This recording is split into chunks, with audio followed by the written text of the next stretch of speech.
Tara, samahan niyo akong gumawa ng chicken pastel.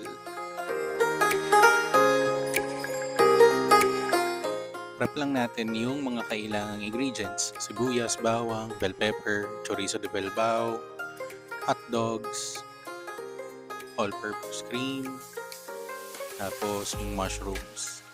Meron din tayong patatas, carrots, and of course yung manok na naka-marinate sa toyo at calamansi. Simulan natin sa paggigisa ng bawang at ng sibuyas.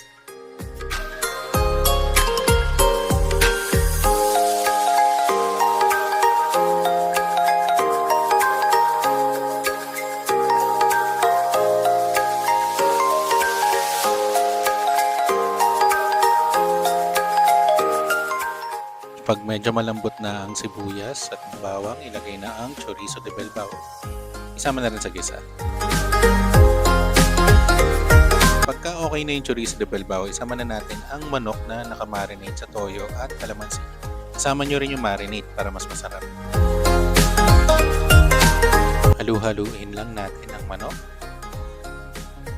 Hayaan lang natin siyang magisa para pumasok yung lasa ng calamansi at ng toyo sa loob. Hindi ko na nalagyan ng video pero nilagyan natin ng tubig at pinakuluan. Pag kumulo na siya, ilagay na natin ang chicken broth cubes. Pakuluan lang natin hanggang sa matunaw ang broth cubes at takpan.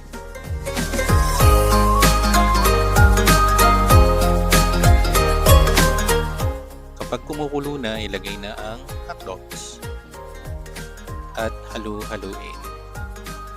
Pakuluan hanggang sa mag-reduce ang tubig.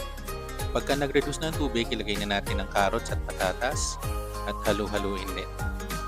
Pagkatapos halu-haluin, ilagay na natin ang all-purpose creamer. Angels ang ginamit namin kasi ito yung mura tapos marami. Pero pwede naman kayong gumamit ng kahit anong brand.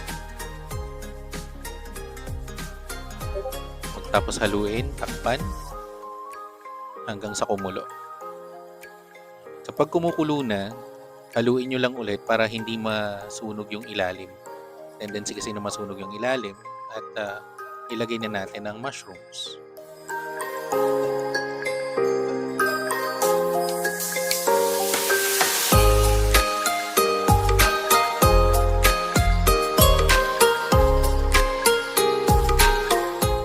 Haluin lang ng kaunti at ilagay na natin ang bell pepper.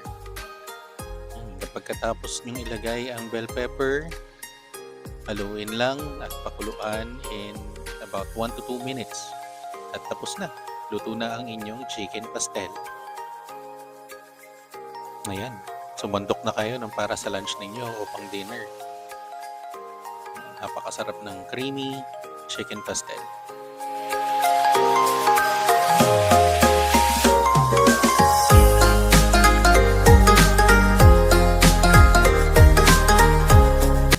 Yan, ilalapit ko pa sa'yo para mas lalo ka magutom tsaka mainggit.